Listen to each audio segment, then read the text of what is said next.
கரூரில் நடந்தது போல் இங்கு நடந்துவிடக்கூடாது. மக்களை பாதுகாப்பாக வீட்டுக்கு அனுப்பி வைக்க வேண்டும். நெரிசலில் சிக்கி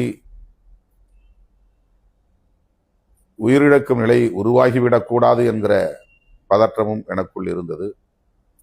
எனவே ஓரிரு நிமிடங்களில் நான் உரையை நிறைவு செய்து அனைவரும் பாதுகாப்பாக திரும்பிச் செல்லுங்கள் என்று கேட்டுக்கொண்டேன்.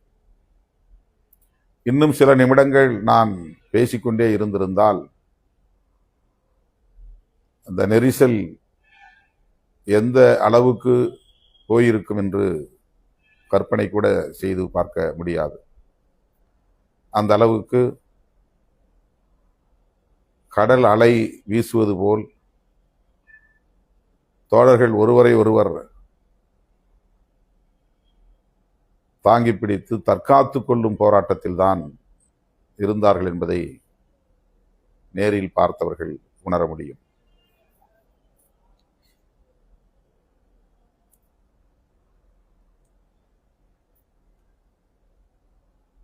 இதுவரையில் நாம் நடத்திய இந்த மாநாட்டிலும் இல்லாத அளவுக்கு புதிய இளைஞர்கள் லட்சக்கணக்கிலே திரண்டிருந்தார்கள் என்பதும் இங்கே குறிப்பிட வேண்டிய ஒன்று.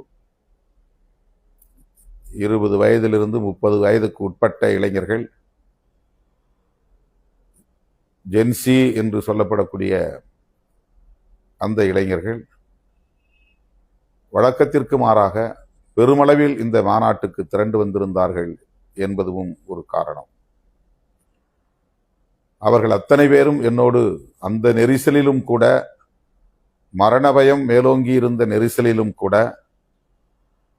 என்னோடு படம் எடுத்துக் கொள்ள வேண்டும் என்று அவர்கள் காட்டிய ஆர்வம்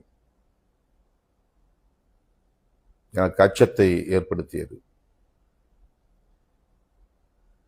பாதுகாப்பாக திரும்பிச் செல்லுங்கள் என்று ஒவ்வொருவரையும் நான் அந்த நெரிசலிலும் கேட்டுக்கொண்டேன்.